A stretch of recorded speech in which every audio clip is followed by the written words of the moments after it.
the population, because really it breaks down the adult population just a little bit more, to say that the 247,000 adults that we would expect to enroll are mostly made up of 175,000 childless adults, 66,000 caretaker adults, parents of children, about 1,000 disabled adults, and the 5,000 TPL adults that we were speaking of. This slide applies two things. There's a ramp up expected at the beginning of implementation, and then there's population growth. We'll just illustrate the 247,000 figure at the top.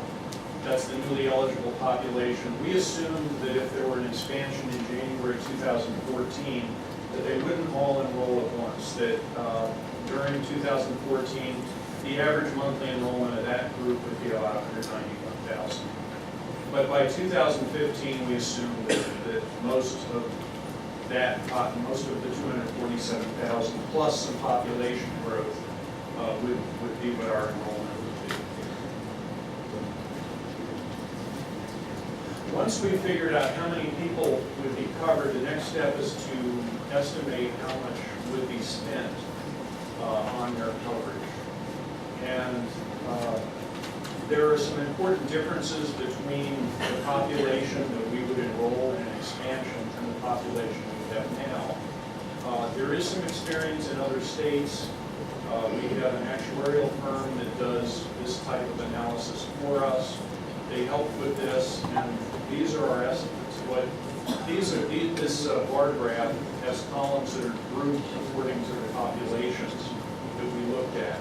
And just taking the first set of columns, that's caretaker adults, this is parents of children. And the first bar is what we're spending today for persons who are caretaker adults. And this is saying that we spend about $600 per month on caretaker adults. The other number, the 23%, means that we would anticipate that in the first year after their coverage, we would spend about 23% more on them than we spend on the individuals who have enrolled now. The next year it would be down to 9% more. What's going on here is the population that we anticipate covering is a little more costly than the population we have now. And there is also some pent-up demand. What the experience has been in some other states is when someone's not had insurance for a period of time, and when they have insurance, when they receive insurance, they will use more services than individuals who've been insured for a while. So that's why it goes up to 23% more and then back down to 9% more. So that's the approach we use. These are the percentages we used in